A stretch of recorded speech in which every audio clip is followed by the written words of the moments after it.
Hello, I'm Matt from UKE Magazine, and I'm here to do a little explanatory video, complimentary video for the Technique Zone feature, which is in issue 33 of UKE Magazine, and it's about making patterns on the fingerboard to fit with different keys, and basically giving you a framework to begin improvising with solos.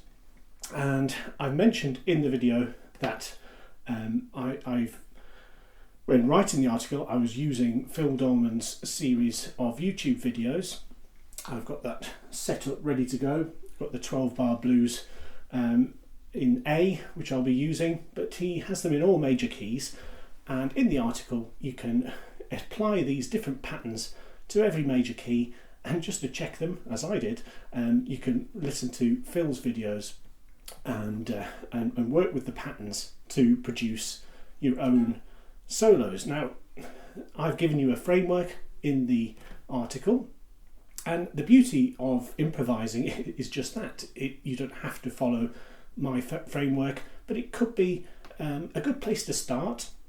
And a major reason for doing it is if you know your fellow musicians or your ukulele group are playing a song in a certain key, using these patterns and where to begin the patterns which fret you begin these patterns on, can allow you to use them to improvise a solo, and it makes you look good, I think, if you know what you're doing. But it's relatively simple.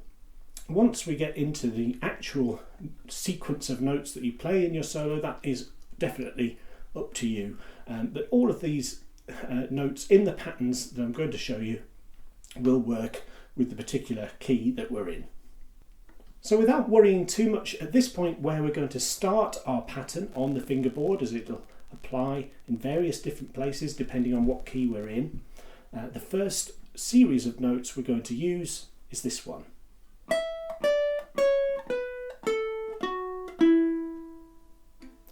So when we're building our solo, we're just going to use those notes.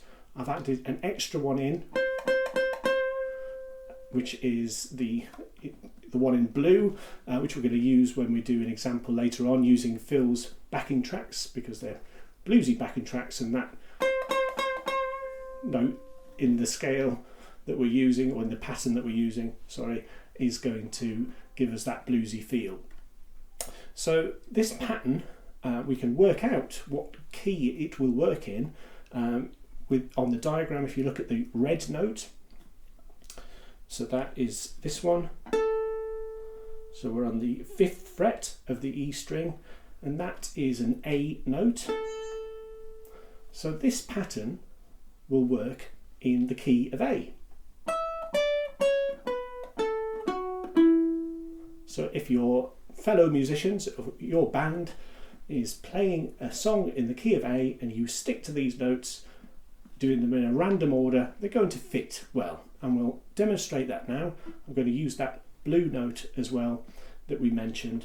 So I'll put Phil's backing track on, and I'd urge you to do this at home because it is a lot of fun.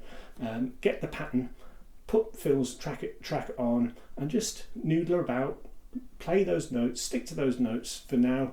Obviously, as you get more advanced, you can improvise beyond there. That's the point of it, but this is the framework. So let's have a listen to a solo using that first pattern with Phil Dolman's 12-bar blues in A.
second pattern in the exercises is this one.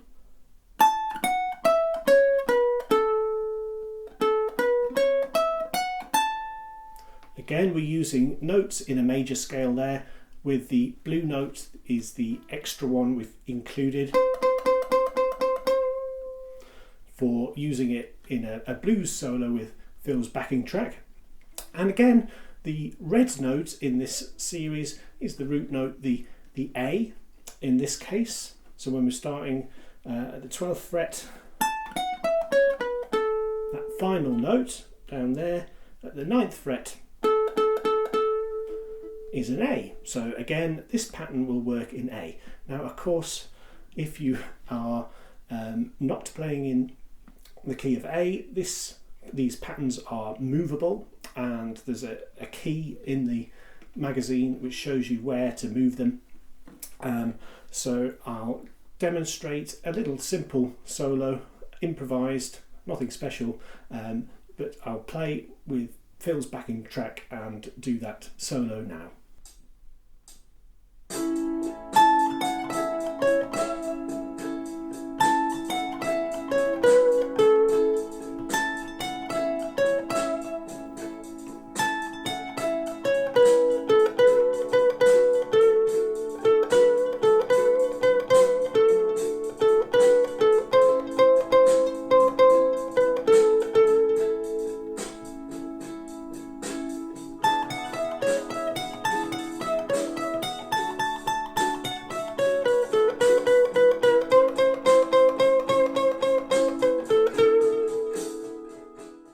Of course, these patterns are fine exactly if we're going to be using them in the key of A, but we're not always playing in the key of A. So if the group of yours is playing in a different key, you're going to need to move these patterns elsewhere on the fingerboard.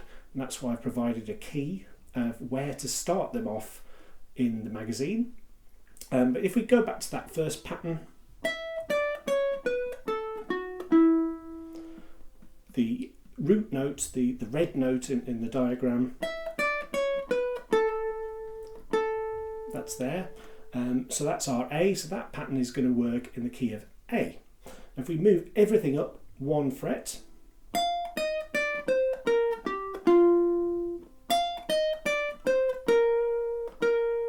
that root note, the red note, is one fret further up, and that's B flat. So if we use that pattern in the key of B flat, then we're going to work harmoniously, it's going to sound correct, and then it's not rocket science to learn that if we move the whole pattern up another fret, we're going to go from B flat to B.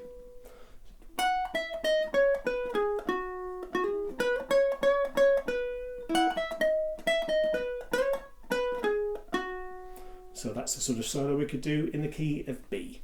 So you've got various starting positions. You've got your two different patterns that are provided, often because they're further apart on the fretboard. So if everybody is playing in that key, you've got two positions to start with, and you can potentially stand out a little bit more if you're higher up the fingerboard, because everybody's playing down here with their chords. So if you're up there, you're going to stand out more. Or if you prefer to blend in a bit more, you can use the pattern which uses the lower frets, and then you're not as exposed in that way. So that was just a little explanation video to go along with the article that's in UKE Magazine Issue 33, Technique Zone. You can get hold of that if you haven't got a copy at worldofukes.co.uk, and that's in printed form, or you can do the digital format, which is via the UKE Magazine app, which you can get from Google Play or Apple App Store. So thanks for listening to this one, and I'll see you again in a future video.